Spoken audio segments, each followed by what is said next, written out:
कमीनी जेठानी। अरे इतनी देर से मैं बाहर से तुझे आवाज लगा रही हूँ, लेकिन तू है कि यहाँ पर इस फोन में लगी हुई है। अरे मैं बस आ ही रही थी मम्मी जी, बताइए क्या कह रही थी आप। अरे मेरे सर में थोड़ा दर्द हो रहा है, मेरे लिए एक कप गर्मा गर्म कड़क चाय बना दे और चीनी थोड़ी कम डालना। अच्छा ठीक है, आप अपने कमरे में जाकर आराम करिए, मैं बस थोड़ी देर में चाय बनाकर लाती हूँ। नीतू चाय बनाने के लिए किचन में जाती है, लेकिन वहाँ पर भी अपने साथ अपना फ़ोन लेकर जाती है। वो एक हाथ से पतीले में दूध, पानी, चाय पत्ती, चीनी और चाय का मसाला डालकर उसे उबलने के लिए गैस पर चढ़ा देती है। तभी उसके फ़ोन में किसी के मैसेज की नोटिफिकेशन आती है। अरे लगता है रिप्लाई आ गया, देखो तो सही क्या बोल रहा है। नीतू फ़ोन में मैसेज चेक करने लगती है। क्या लिखा है? अगर तुम्हें कुछ भी चाहिए तो मुझे बता देना, मैं तुम्हारे लिए गिफ्ट भेज दूंगा। अरे वाह, चलो अच्छा है, लेकिन अभी कोई गिफ्ट नहीं मांगूंगी, क्या पता उसे अजीब लगे। नीतू चैटिंग करने में इतनी मशगूल हो जाती है कि ये भी भूल जाती है कि उसने गैस पर चाय बनने के लिए रखी है। अरे यार, फ़ोन की बैटरी लो हो गई, जल्दी से चार्जिंग में लगाना पड़ेगा, वरना पता नहीं ये फिर कब ऑनलाइन आएगा। नीतू चाय को भूलकर अपने कमरे में फ़ोन चार्ज पर लगाकर चैटिंग करने लग जाती है और सारी चाय उबलकर बाहर निकल जाती है।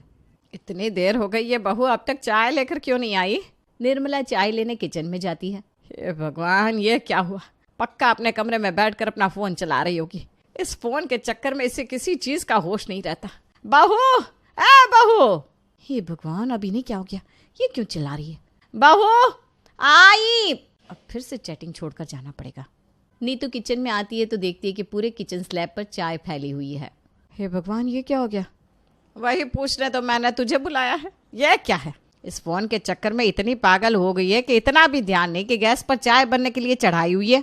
अब नीतू को इस बात पर अपनी सासू माँ से लेक्चर सुनने को तो मिलता है, लेकिन उसका ध्यान अपनी सासू माँ की बातों से ज्यादा अपने फोन की नोटिफिकेशन साउंड पर होता है। अच्छा अच्छा ठीक है मम्मी जी, मैं समझ गई, आगे से ध्यान रखूंगी। आप जाओ, मैं आपके लिए दूसरी चाय बनाकर ले आऊंगी। नीतू की सास उसकी हरकत की वजह से गुस्से में वहां से चली जाती है। अगली सुबह, अरे ये क्या कर रही हो तुम? कितनी देर से तुम्हें बोल रहा हूँ कि मेरी शर्ट पर प्रेस कर दो, लेकिन तब से इस फोन में लगी हुई हो। अरे कर रही हूँ ना, 2 मिनट का सब्र नहीं है क्या? नहीं, ये भी करके दो, वो भी करके दो। पत्नी हूँ तुम्हारी, घर की नौकरानी नहीं हूँ। इसमें नौकरानी वाली बात कहाँ से आ गई? खैर छोड़ो, जल्दी से प्रेस कर दो, तब तक मैं ना कराता हूँ। हाँ हाँ ठीक है। नीतू शर्ट प्रेस करने लगती है, तभी उसके फ़ोन पर मैसेज की नोटिफिकेशन आती है। अरे वाह, सुबह सुबह मैसेज आ गया। देखो तो क्या लिखा है। आपके हर रोज़ इस गुड मॉर्निंग के मैसेज से मेरा दिन बन जाता है। हम इतने दिनों से बातें कर रहे हैं, लेकिन मैंने कभी आपकी फ़ोटो नहीं देखी। अगर आप बुरा न माने तो क्या मैं आपको देख सकता हूँ? अरे यार, ये तो मुझसे फ़ोटो मांग रहा है, लेकिन फ़ोटो मैं नहीं देने वाली। कल को अगर फंस गई तो नहीं, मना कर देती हूँ। नीतू फिर से चैटिंग करते करते इतनी खो जाती है कि नितिन की शर्ट पर प्रेस रखी थी वो भूल जाती है और पूरी शर्ट जल जाती है। ये क्या किया तुमने? मेरी नई की नई शर्ट जला दी। अरे काम नहीं करना होता है तो मना कर दिया करो। जब देखो कभी खाना जला देती हो, कभी कपड़े जला देती हो। अरे इतनी दिक्कत है ना तो खुद कर लिया करो अपने काम। हाय बड़े मुझे सुनाने वाले। अरे तुम छोड़ो, तुमसे तो बात करना ही बेकार है। वैसे भी मेरे पास इतना टाइम नहीं है कि मैं तुमसे बात करूं। हाँ तो मत करो ना, वैसे भी आपके पास कब होता है टाइम मुझसे बात करने का। नितिन गुस्से में ऑफिस चला जाता है। अगले दिन, खाना बन गया क्या बहू? बना रही हूँ। क्या बात है, आज अभी तक मैसेज नहीं आया। नीतू के इतना कहते ही उसके फ़ोन पर मैसेज की नोटिफिकेशन आती है। मैं नहीं जानता, लेकिन अब आप मुझे अपना एड्रेस बता दीजिए। मैं अभी दुबई से वापस आया हूँ, वहाँ से आपके लिए बहुत सारे गिफ्ट्स लेकर आया हूँ। प्लीज़ आप लेने के लिए मना मत करना, वरना मुझे बहुत बुरा लगेगा। अरे यार, इसने तो मेरे लिए गिफ्ट्स भी खरीद लिए, लेकिन अगर मैं इसे अपना एड्रेस बता दूंगी तो प्रॉब्लम हो सकती है। एक काम करती हूँ, इसे अनामिका का एड्रेस दे देती हूँ, वैसे भी वो अकेली रहती है, कोई प्रॉब्लम नहीं होगी। अरे बहू, खाना बन गया हो तो ले आओ ना, बहुत जोर से भूख लग रही है। अरे हाँ, ला रही हूँ। नीतू मैसेज भेजने के चक्कर में सब्जी को जला देती है, रोटी को कच्ची पक्की पकाकर अपने सास ससुर को खाने के लिए दे देती है। ये क्या है बेटा? सब्जी में हल्दी डाली थी या चारकोल का पाउडर? इतनी काली कैसे हो गई? और ये रोटी एक साइड से पूरी काली, एक साइड से पूरी कच्ची, ये कैसा खाना बनाया है तूने? वो ना, मैंने एक शेफ से नए तरीके से खाना बनाना सीखा है। उन्होंने बोला था जब तक खाना अच्छे से पक नहीं जाता तब तक ठीक से डाइजेस्ट नहीं होता, तो मैंने आज बहुत देर तक खाने को पकाया। अरे बेटा, इसे खाना पकाना नहीं, खाना जलाना कहते हैं। पूरा का पूरा खाना जल गया है, अब क्या खाएं हम? अरे मम्मी जी, आप एक बार खाकर तो देखिए, बहुत अच्छा लगेगा आपको। अरे लेकिन नीतू अपने सास ससुर की बात आगे सुनती ही नहीं। वो तो अपने फोन में चैटिंग करती हुए अपने कमरे में चली जाती है। कुछ दिन बाद, अरे बहू थोड़ी देर बाद विमला बहन घर पर आ रही है, तो सबके लिए अच्छा सा खाना और चाय नाश्ता बना लेना। मम्मी जी आपको मुझे पहले बताना चाहिए था ना, अभी मुझे बहुत इंपॉर्टेंट काम से बाहर जाना है। अरे ऐसा क्या काम आ गया तुझे जो इतना जरूरी है? आज घर पर मेहमान आ रहा है, तो जहाँ भी जा रही है कल चली जाना। नहीं मम्मी जी आप नहीं समझोगी, वो कुछ दिन से मेरी तबीयत खराब चल रही है ना, तो डॉक्टर के पास जाना है। डॉक्टर के पास? तेरी तबीयत इतनी खराब हो गई और तूने हमें बताया भी नहीं। चल मैं अभी तेरे साथ हॉस्पिटल चलती हूँ। नहीं नहीं मम्मी जी, अभी आपने बोला ना थोड़ी देर बाद विमला आंटी घर पर आने वाली हैं।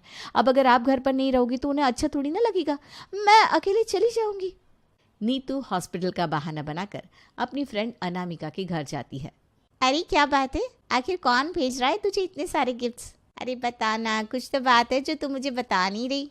अरे कुछ नहीं है यार, सच में वो सारा सामान मैंने ही मंगवाया है, लेकिन अगर डिलीवरी बॉय घर पर देने आता तो मेरे ससुराल वाले मुझे 10 बातें सुना देते। अब ये सारा सामान राशन वाले थैले में डालकर ले जाऊंगी तो किसी को कुछ पता भी नहीं चलेगा। अच्छा, वैसे मुझे तेरी ये बात हजम तो नहीं हो रही, लेकिन अब कह रही है तो मान लेती हूँ। हाँ मान ले। अच्छा चल अभी मैं चलती हूँ, घर पर मेहमान आती होंगे। क्या यार, अभी तो तू आई, अभी तुझे जाना है, थोड़ी देर तो रुक जा। अरे नहीं ना, फिर किसी दिन पक्का आऊंगी। नीतू बहाना बनाकर वहां से अपने ससुराल चली जाती है और बहुत ही सावधानी से सबसे छुपते छुपाते अपने कमरे में जाती है। मुझे तो लगा था उसने मेरे लिए कोई 1-2 गिफ्ट भेजे होंगे, लेकिन ये तो कितने सारे गिफ्ट हैं। देखो तो सही मेरे लिए क्या क्या भेजा है। नीतू सारे गिफ्ट्स खोल खोल कर देखती है। ओह माय गॉड, इतने सुंदर सुंदर कपड़े, ये तो बहुत महंगे लग रहे हैं, और ये पर्स तो कितना अच्छा है। मैं उसे थैंक यू बोल देती हूँ। नीतू उसे मैसेज करने वाली थी कि तभी सामने से उसका मैसेज आ जाता है। अरे वाह, उसका तो सामने से ही खुद मैसेज आ गया। कैसे लगे आपको मेरे भेजे हुए गिफ्ट्स? अगर कोई भी गिफ्ट पसंद नहीं आया हो तो मुझे बता देना, मैं अगली बार कुछ और अच्छा भेज दूंगा। अरे नहीं, मुझे सारे गिफ्ट्स बहुत पसंद आए और सबके सब बहुत ही ज्यादा सुंदर है, इनके लिए thank you so much. Neetu अपने पूरे कमरे में गिफ्ट्स को फैलाए हुए चैटिंग कर रही थी, तभी उसकी सासू माँ वहां पर आती है। अरे तू तो हॉस्पिटल गई थी ना बेटा, इतनी जल्दी घर पर कैसे आ गई? और ये कमरे में इतना सारा सामान क्यों फैलाया हुआ है? तू हॉस्पिटल गई थी या शॉपिंग पर? अरे नहीं मम्मी जी, गई तो मैं हॉस्पिटल ही थी, लेकिन जिस डॉक्टर के साथ मेरी अपॉइंटमेंट थी आज वो आ नहीं पाया, तो मैं घर आ गई। फिर सोचा कि थोड़ी सफाई कर लेती हूँ, तो बस अलमारी साफ कर रही थी। वैसे विमला आंटी कब तक आएंगी? नहीं बेटा, उससे कुछ काम पड़ गया तो वो बाद में आएगी। निर्मला को कुछ भी समझ में नहीं आता, वो वापस अपने कमरे में चली जाती है। अगले दिन नीतू गिफ्ट में आई हुई साड़ी पहनकर खूब अच्छी तरह तैयार होती है। ये साड़ी तुम कब लेकर आई? मुझे बताया भी नहीं तुमने, काफी महंगी लग रही है। नहीं, ज्यादा महंगी नहीं है, और वैसे भी आपके पास मेरी बातें सुनने के लिए टाइम होता है क्या? तुमसे तो सीधे मुंह बात करनी बेकार है, इसलिए मैं तुमसे कभी बात ही नहीं करता। और वैसे भी तुमसे बात करने के अलावा मुझे और बहुत इंपॉर्टेंट काम है। ना ही नीतू नितिन को सीधे मुंह जवाब देती, और वो भी हर बार की तरह उसे इग्नोर करके चला जाता है। कुछ दिन बाद, बहू, ए बहू आई। लगता है सीधे कल ही बात हो पाएगी। अब नीतू अपनी सासू माँ के पास जाती है। जी बोलिए मम्मी जी। बेटा 2 दिन बाद क्षितिज और सीमा आ रहे हैं। क्षितिज के ऑफिस का ऑफ है कुछ दिन के लिए, तो वो दोनों यहीं रुकेंगे। जब से उसकी नौकरी लगी है तब से घर आया ही नहीं, बेचारे का काम ही ऐसा है। पर अच्छा है छुट्टियों में यहाँ आ रहा है। अरे वाह, बहुत बढ़िया। घर में देवरानी जी आएंगी तो मुझे भी थोड़े दिनों के लिए कुछ मदद हो जाएगी और मेरा भी मन लग जाएगा। नीतू अपने देवर देवरानी के लिए उनका कमरा रेडी कर देती है। रात को सबके खाना खाने के बाद नितिन अपने लैपटॉप पर काम में लग जाता है और नीतू फोन में चैटिंग करने में। मैं इतने दिनों से देख रहा हूँ तुम्हें, लेकिन मुझे समझ में नहीं आता आखिर तुम हर टाइम फोन में करती क्या हो? ना तो तुमने कोई हेडफोन लगाया है, ना ही तुम कोई वीडियो देख रही हो, तो आखिर फोन में क्या कर रही हो? गेम खेल रही हूँ। कोई प्रॉब्लम है क्या? अरे तुम कुछ भी करो, मुझे क्या प्रॉब्लम होगी? मुझे नींद आ रही है, मैं सोने जा रहा हूँ। अच्छा, वैसे अगले हफ्ते मेरा बर्थडे है, तो 1-2 दिन के लिए कहीं बाहर हॉलीडे पर चले? मेरा मन है कि इस बार अच्छे से बर्थडे सेलिब्रेट करूं।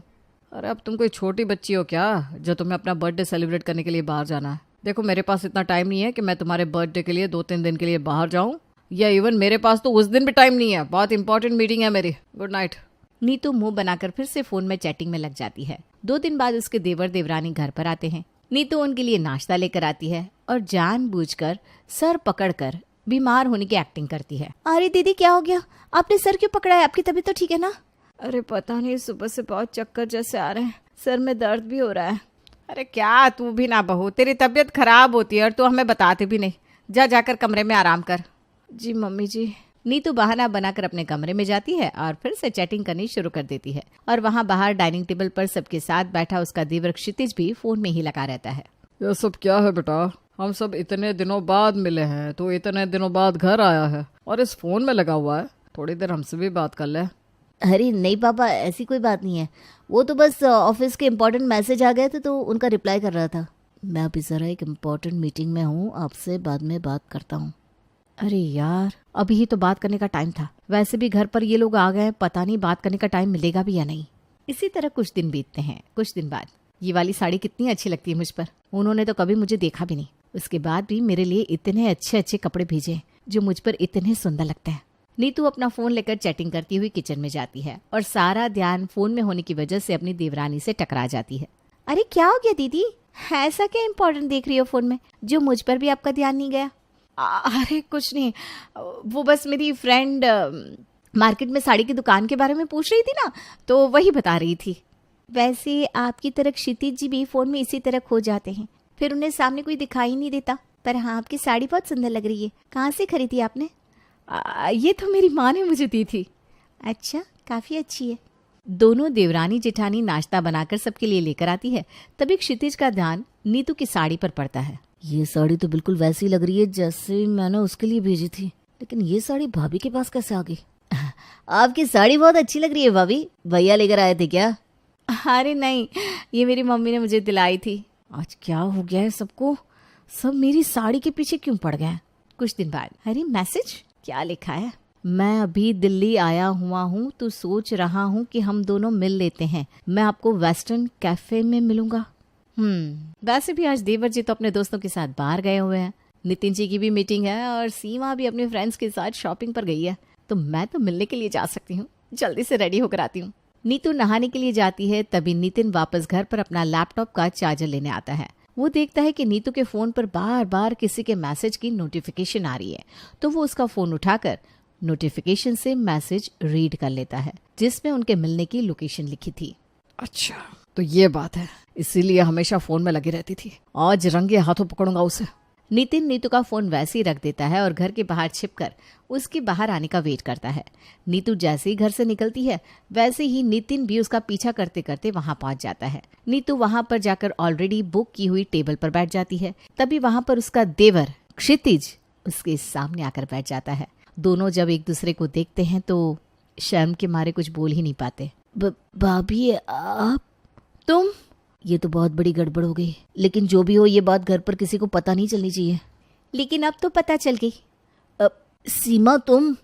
सिर्फ सीमा को ही नहीं, अब तो मुझे भी सब कुछ पता चल गया है। घर पर लैपटॉप का चार्जर लेने आया था तब सारे मैसेज देख लिए थे मैंने, लेकिन ये नहीं जानता था कि जिसे पकड़ने जा रहा हूँ वो मेरा भाई ही निकलेगा।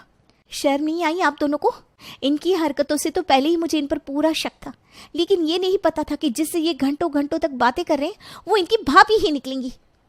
आप दोनों जैसे सोच रहे हैं वैसा कुछ भी नहीं है। हम दोनों को तो पता भी नहीं था कि हम दोनों आज तक किससे बात कर रहे हैं। और सच कहूँ, हम दोनों बस एक दूसरे से एक अच्छे दोस्त की तरह बात करते थे। मेरे होते हुए तुम्हें किसी और से बात करने की जरूरत क्या पड़ गई?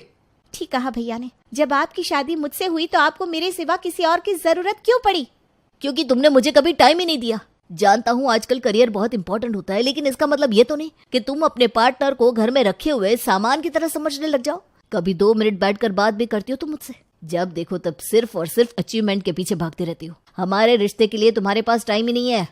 सच कहा, काम में हमेशा ये भी इतने उलझे रहे कि मुझसे बात करनी तो क्या, मेरी तरफ देखना भी छोड़ दिया। जब मुझे आपका टाइम चाहिए था तो कभी आपने मुझे टाइम नहीं दिया, हमेशा मुझसे दूर भागते रहे। अकेले घुटन होने लगी थी मुझे। वो चारों समझ ही नहीं पाते कि आखिर ये सब क्या हो गया, लेकिन जो बात निकली वो यही थी कि ना तो नितिन नीतू को उसकी पत्नी होने के नाते समझना चाहता था और ना ही सीमा क्षितिज को वो इम्पोर्टेंस और टाइम देती थी जो वो डिजर्व करता था। जो भी हुआ, उससे नीतू और क्षितिज की नजरें शर्म से झुक गई थी। लेकिन उस दिन के बाद जब सच्चाई सबके सामने आ गई तो उन्होंने चीज़ों को सुधारने की कोशिश की और धीरे धीरे अपने रिश्तों को बेहतर करने पर जोर दिया।